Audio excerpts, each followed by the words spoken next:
Hey, what's up everyone? This is Ben from Level Cut Law. Today I'm going to talk about matters that you should consider before starting a lawsuit. The first thing I have to say before you want to start a lawsuit is to go around to several law firms to get different views on the merits of your case, whether you have a good case or not. Because a lot of these law firms, they will tell you, yes, you have a good case, very strong case. Why? Why do they do that? It's very simple. Because they need to earn money. They need to earn money from the writ of summons, from the court hearings and all that. So it is better to get independent, unbiased advice. I'm a corporate lawyer. I make money from contracts, from mergers and acquisitions. I don't need to say good case, just to earn money from a writ of summons, although I can. So yeah, you should look for 2 or 3 different lawyers to get their opinions on whether you really have a good case or not. Otherwise, you might end up just paying money to your nose for a hopeless case or not so good case, and then in the end it gets struck out, or you get a bad settlement, or you drop hands. Drop hands means both parties walk away. One of the primary thing, the most important thing before starting a lawsuit is to ask yourself, if you win, can the other party that you are suing, can he pay? Does he have the money to pay? Especially for companies. As you are aware, there's this thing called a corporate veil. What's the corporate veil? It means that the directors and shareholders of a company are not liable for the company's debts. So even if you win a case against a company, but it is a $2 company, or the company has no assets, has $2,000 in the bank account, it's got nothing, it just has a rented office with some furniture. What's the point of suing a company like that? At most, if you win, you can get a court order called a writ of seizure and sale to go and seize the office equipment to auction off. How much do you think you can get from that? $2,000? I don't think you get more than that. Another factor you should consider would be the cost, enforcement cost. After you win, you have to, if they don't pay the judgment sum, you got to spend more money for writ of seizure and sale to go and seize property, or garnishee order. Garnishee order means you seize money from a bank, or you seize money from that's owing, that the judgment debtor, somebody owes a judgment debtor, for example, an employer. Another one and a consideration before you sue someone is to see whether they may have a counterclaim against you. There's no point suing someone and then suddenly they counterclaim an amount that is more than you. For example, I once helped someone to sue for an employment matter, unpaid salary. It was quite a lot of unpaid salary, several months. The employer not only refused to pay, but did a counterclaim for breach of non-competition clause, which is just rubbish lah. Non-compete clauses are unenforceable. And then when they realize they're in a spot, they counterclaim for conspiracy to injure and all that.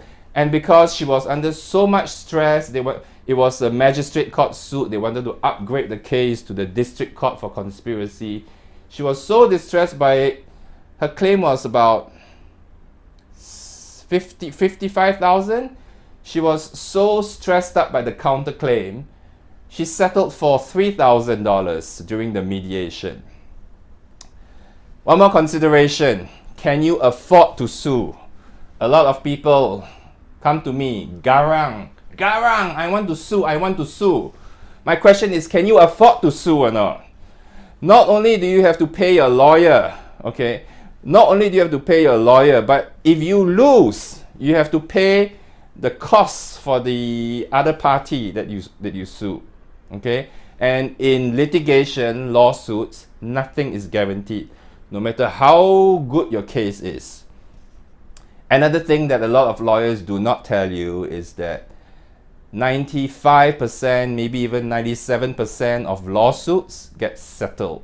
Okay, settled out of court during the mediation.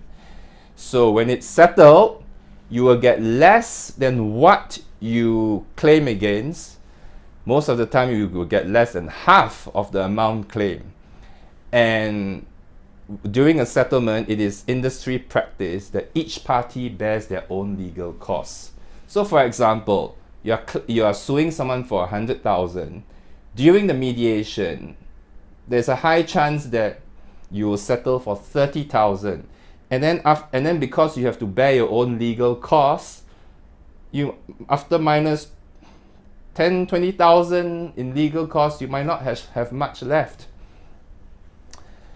Another consideration before starting a lawsuit is the party in Singapore. If you're going to sue someone overseas, you have to get a court order to serve the court documents called a writ of summons overseas. And then even if you win, what can you do? You get a judgment, a Singapore judgment for an overseas defendant. You have to spend more money to get the judgment recognized in the foreign country so that you can seize the assets over there. That is if the foreign judgment can even be recognized at all. I know that a lot of countries, Indonesia, Thailand, they do not recognize foreign judgments. So if you want to sue an overseas entity, overseas person or overseas company, make sure the overseas person has assets in Singapore to seize, preferably private property. That's the best asset to seize. What happens if you can't afford to sue? You can't afford to spend $20,000, $30,000 on legal fees to sue. Well, very simple. Do it yourself. You can go to the state court's website. There's a whole section there on how you can do a lawsuit and trial by yourself.